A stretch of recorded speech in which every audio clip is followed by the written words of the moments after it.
दोस्तों नमस्कार। मैं अरुण कुमार और आप देख रहे हैं जन जन की आवाज़।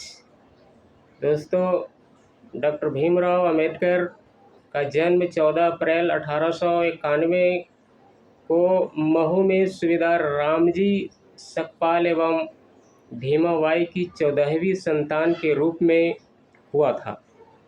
उनके व्यक्तित्व में स्मरण शक्ति की प्रखरता, बुद्धिमत्ता, ईमानदारी, सच्चाई, नियमितता, दृढ़ता, प्रचंड संग्रामी स्वभाव का मणिकांचन मेल था।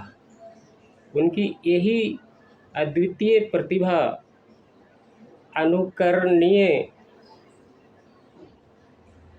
है। वे एक मनीषी योद्धा, नायक, विद्वान, दार्शनिक, वैज्ञानिक, समाजसेवी एवं धैर्यवान व्यक्तित्व के धनी थे।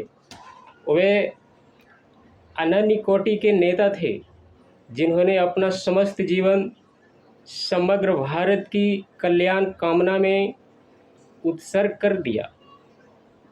खासकर 80% दलित सामाजिक एवं आर्थिक तौर से अभिशप्त थे।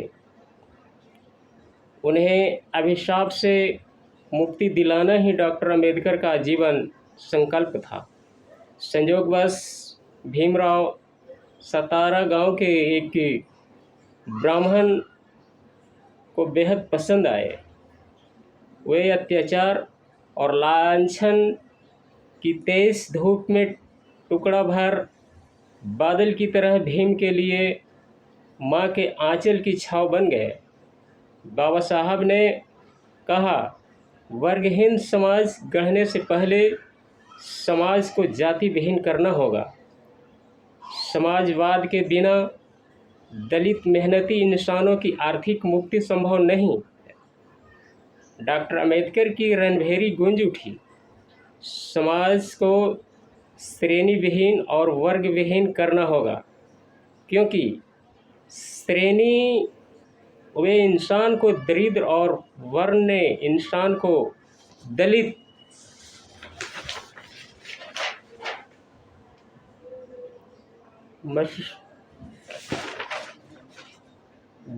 बना दिया।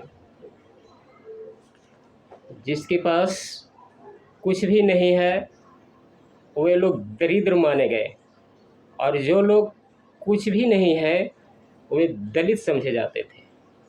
बाबा साहब ने संघर्ष का बिगुल बजाकर आह्वान किया, छीने हुए अधिकार भीख में नहीं मिलते, अधिकार वसूल करना होता है।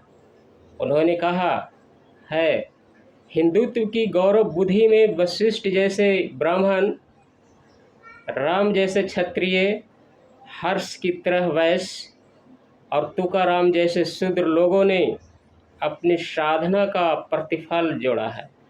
उनका हिंदुत्व दीवारों में घिरा हुआ नहीं है, बल्कि ग्रहिष्णु, सहिष्णु और चलिष्णु है। बड़ौदा के महाराजा सयाजीराव गायकवाड़ा ने भीमराव अंबेडकर को मेधावी छात्र के नाते छात्रवृत्ति देकर 1913 ईस्वी में विदेश में उच्च शिक्षा के लिए भेज दिया। अमेरिका में कोलंबिया विश्वविद्यालय में राजनीति विज्ञान, समाजशास्त्र, मानव विज्ञान, दर्शन और अर्थनीति का अध्ययन बाबा साहब ने किया।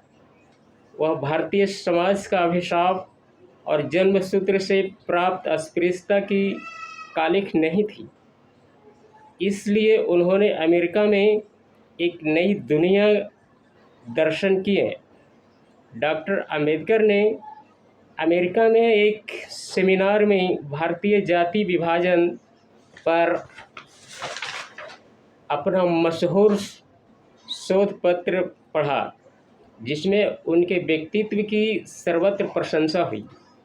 डॉक्टर अंबेडकर के अलावा भारतीय संविधान की रचना हेतु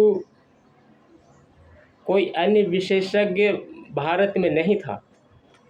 अतः सर्वसम्मति से डॉक्टर अम्बेडकर को संविधान सभा की प्रारूपण समिति का अध्यक्ष चुना गया।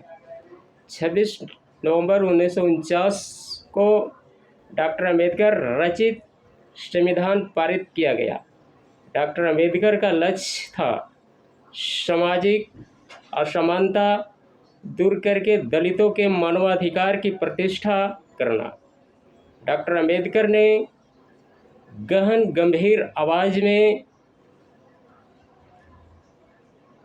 सावधान किया था, 26 जनवरी 1950 को हम परस्पर विरोधी जीवन में प्रवेश में कर रहे हैं।